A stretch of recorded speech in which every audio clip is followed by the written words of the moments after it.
Good evening, traders and investors.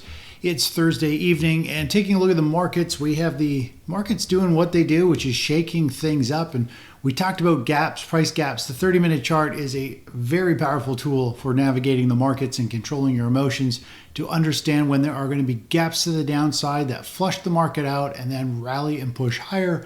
And then today we had a gap to the upside from the previous day's excitement, yesterday's excitement of people piling in and they want to get in. And of course, they pay a premium at the open. Then the market has a way of coming down, filling that gap, shaking people up, and then wanting to start to head higher again. So overall, the market is constantly in this trying to get people sucked into the market to pay a premium, trying to shake them out or gapping down and shaking them out before leaving them behind and rallying to some new highs.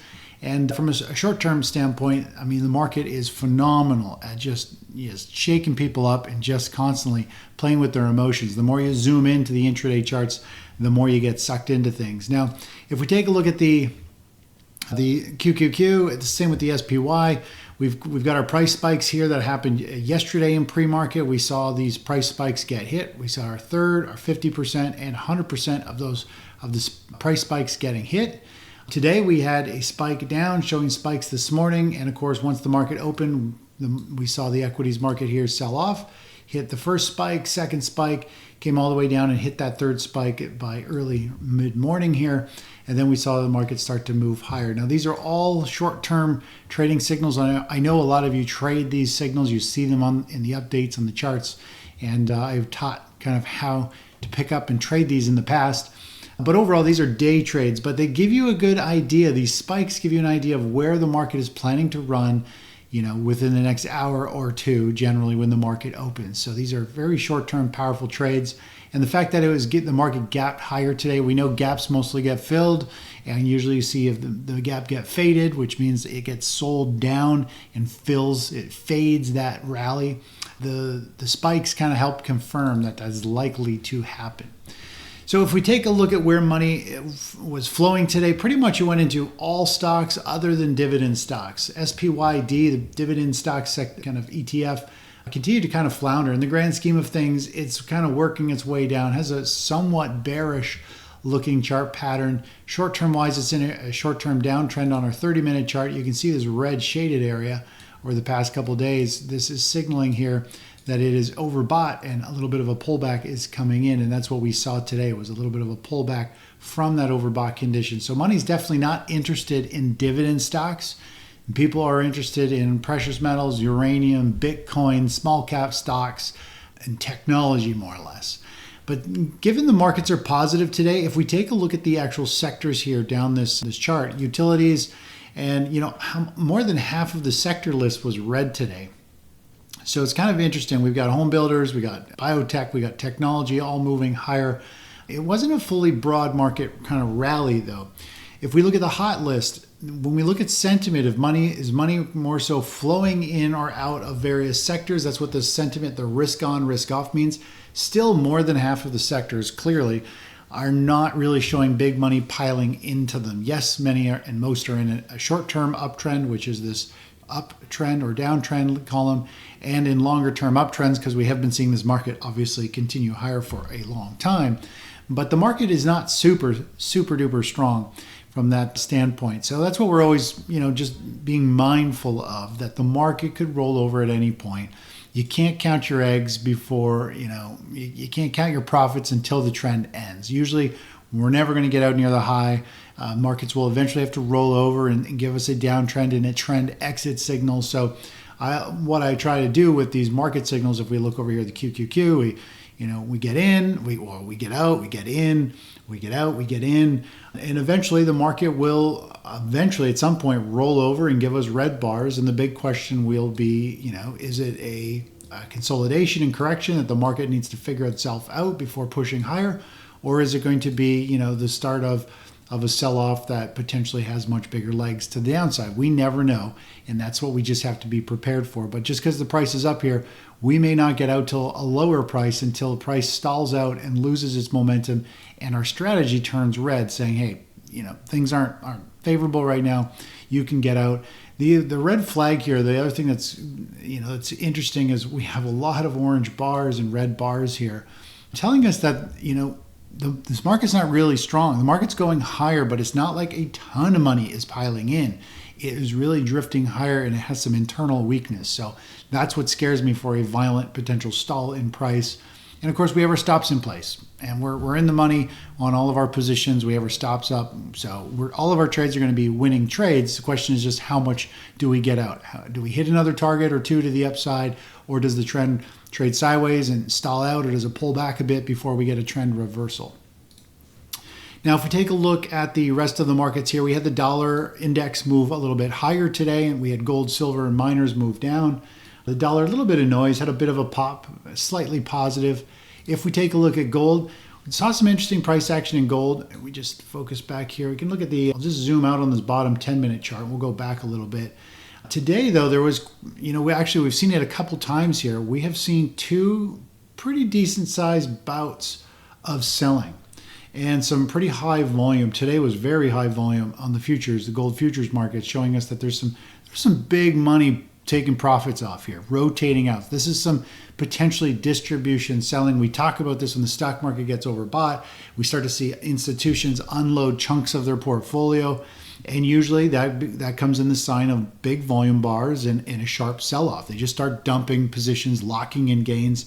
And, we'll start to see this more and more as things get overdone. Doesn't mean the market is topping or has put a top in. It just means there are some big money players locking in gains and exiting some of their positions. And it looks like it's happened in a very similar kind of pattern here each time. However they throw their sell sequence, it looks very similar in how it's unfolded. If we take a look over at silver, you can see silver today very clearly a bigger and higher volume sell-off. So again, there was some precious metals profit taking, I think, at this point in the markets today. But again, once they get driven down and oversold on a short-term basis, usually they'll drift back up once those big sell orders stop firing and dumping contracts into the markets. So we did have a member wanting to know about, if gold is going parabolic. Let's just let's go to the weekly chart.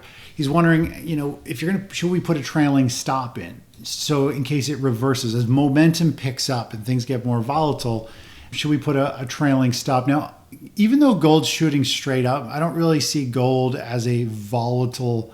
I mean, yeah, it's got some nice momentum, but percentage-wise, it's not like a stock market or a stock itself or a volatile asset. It doesn't really swing like 5 or 10% in a day. Well, knock on wood, not yet.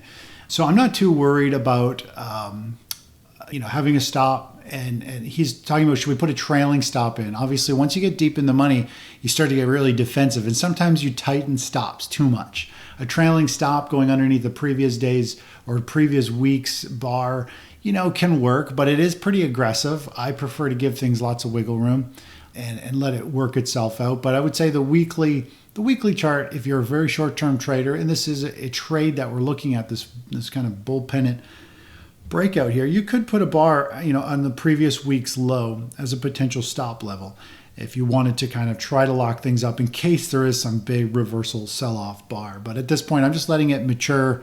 And again, I'm not getting too honed in on the intraday charts too much here on precious metals, on how to trade that. Now, some of you have been long metals for a long time. Some of you have been holding metals longer than I think I've been alive, which is pretty cool. You guys talk about some interesting scenarios.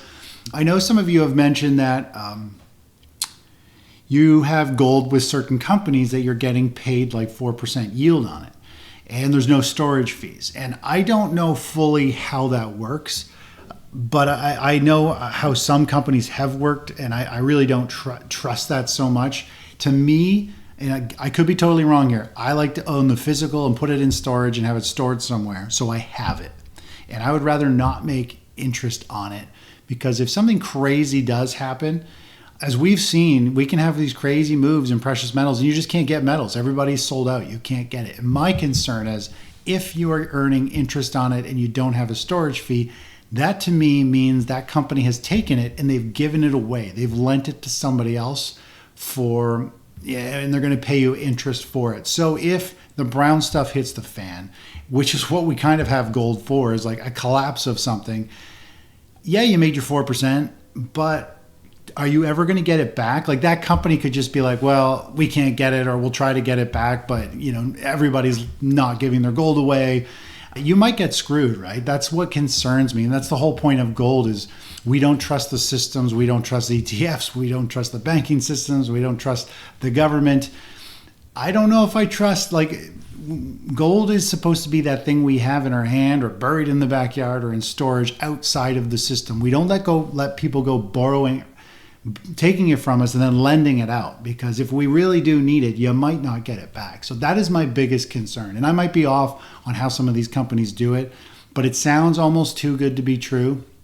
So just be aware, gold is that world falling apart thing. And if the world does fall apart, I don't think people are going to care. They're not going to give you your gold. So that scares me. That's why we have, golds, guns, and bullets is kind of like the ultimate, doomsday products that you need in order to barter. And if internet or currency or power goes down, crypto's worthless.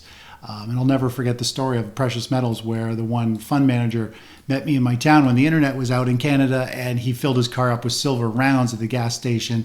It was like the only currency that was working when all the internet was down. So anyways, that's my rant on gold and probably storage side of things for now. All right, so I want to touch on uranium, the URA ETF, which is the yellow or the orange line here, with the $48 price tag on it. The blue line is the spot uranium price from Chemico, I think it is, using their chart. And I just took it and stretched it and I overlaid it onto the URA chart. And more or less, if, we're seeing the opposite scenario. So for example, spot uranium price goes down, it puts a bottom in 2016. Now, when something keeps going down and the value of something, people get hit and beat up really bad, they just take such a beating, they give up on it. Even though uranium bottomed in 2016, it still took 4 years, almost 3 years, for uranium stocks to finally bottom. Even though uranium stocks went from 5 to 10, from 10, literally went up hundreds of percent, uranium stocks just kept falling out of favor and went the opposite way just because people gave up on it. And it's in mass psychology play. They don't trust it anymore. All these bounces and pauses and rallies here turned into failed opportunities or failed rallies, and people just took a beating and they gave up on it.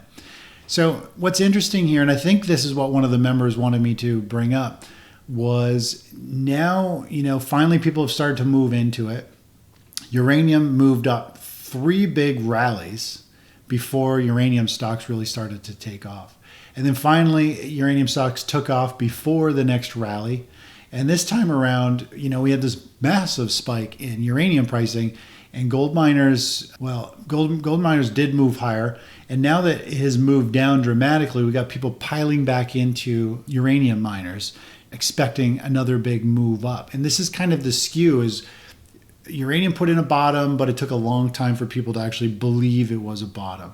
Maybe, just maybe, and of course this is not what everybody wants to hear who's long uranium, maybe uranium has put in its kind of euphoric kind of rally, and now it's pulled back, but people are like, whoa, that was just a warm-up rally. It's about to get a whole lot better. And now people are piling in, and we're in this stage 3 topping phase for that resource. All right, so if we take a look at our 4 stages here, we could have had the blow-off phase in uranium, and everybody now is screaming uranium stocks, and it's going to go chaos and take off. It's had this sharp pullback, and now it's in this complacency mode where it's actually going to put in a big bearish chart pattern, yet everyone is, complacency-wise, they still think it's just a pullback before it's going to go a whole lot higher. So that is my concern. So now we have the top put in, but investors are like, no, that's not the top. I'm going to make more. It's going higher. And so we've got investors moving in, even though it's already done a very, very big correction. Went from almost 130 all the way down to, actually, I don't know what the scale is because this is on the ETF scale. But anyways, that's something to just be aware of. And remember, it is a feeding frenzy like piranhas in the uranium and precious metal space. There's nothing wrong with that. The trends are still up. Just be aware it's starting to get a little frothy. And usually, and I've had a whole bunch of people tell me, usually when I just had a member email me saying that every single one of his precious metal stocks are up over 100%. And people are all talking about how much their accounts are up with our strategy, and because they also have precious metals and all that stuff. Typically when everybody's singing and feeling really good, that's when you need to be aware, because good times, they don't last forever.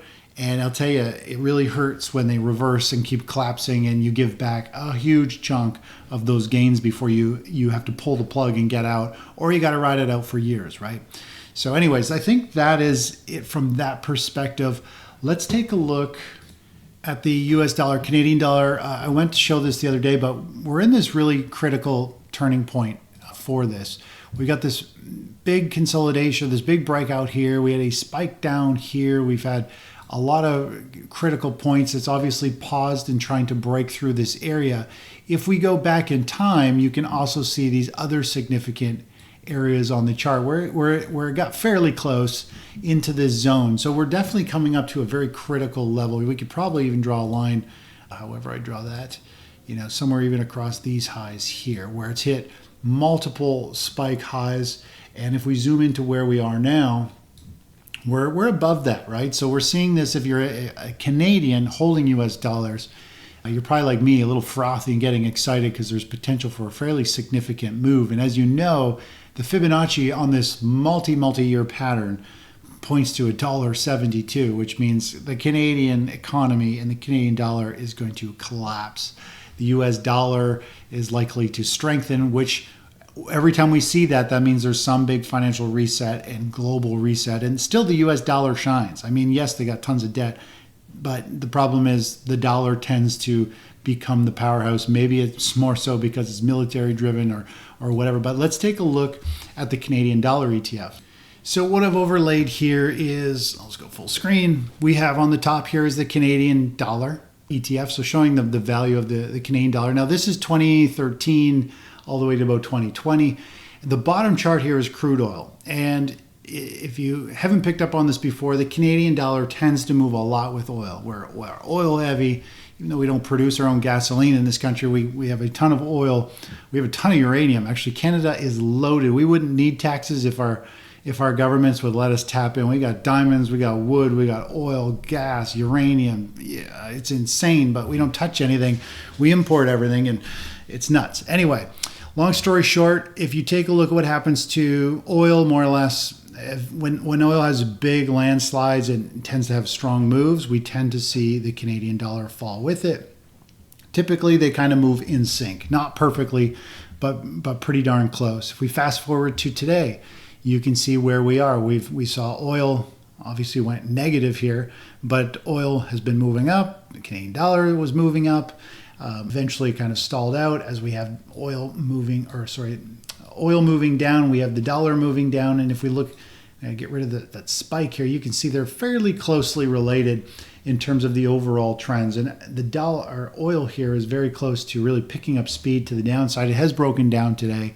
If we look at it, you could argue it broke down yesterday, or today is definitely a clean breakdown. And that's pointing to a target somewhere around here, 55, maybe this low over here, somewhere in this range, 55 to 56.50 somewhere. So that's the next downside move, which means the Canadian dollar is most likely going to drop as well, which will put, again, the US dollar will probably shoot this higher and kickstart things and really carve out a clean bottom and a breakout here. And so this to me is an early warning sign that the economy is slowly starting to weaken and the currency shift is starting to happen. So one last thing before we call it a day here. One of the members was wondering how reasonable is it for us to hit our next target on the QQQ and the SPY, which are 10 and 12.5% from our entry price. And if another member was also wondering, why do we take profits sooner at a smaller target like we did over here a couple weeks ago, if we think the market is going to run up to the much higher targets? And here's the reality is we don't know if it's going to make it. We don't know. That's why we have to take partial profits at certain points where the market tends to run out of steam. If it blasts right through it and keeps on going, well, that's perfectly fine. We'll hit more targets on the way up. But overall, I have found that if you don't lock in partial profits at the first level where price could run out of steam, a lot of times it will just roll over and head lower, and then you get stopped out for a loss versus locking in partial gains and having a stop at your entry price for the balance. So it's the difference between having a whole bunch of small winning trades and a few bigger, longer trades that work out really well versus having a whole bunch of losing trades and one or two big winners, but they're negated from the losing trades. So it's about, we want to hit a bunch of first and second base hits. And do I think the market could go up and hit there? Anything is possible. I mean, when we got into this trade over here in May, was I expecting us to hit our 15% target in the QQQ? No, but we did. And we hit our 3 and our 10 and our 15% target. And do I think it'll happen again? I think it's possible. This market could melt up. We're in this feeding frenzy, and we'll just have to see. The key is we just have to hold tight. Let's not jump the gun. If you get nervous, you end up getting out of a trade too early. And you have to let the trend work. The markets can do things that make absolutely no sense. They can be overbought. They can, you just have to follow the trend, and you have to have position and risk management in place because you just never know. No one knows where it's going, and that's why we just follow rules and don't get caught up with trying to make as much as you can out of the market. It's more so protect your capital as much as you can and see how much bonus points or percentage gains you can pull out of it. Anyways, that's it for now. We'll talk to you soon. Take care. Bye-bye.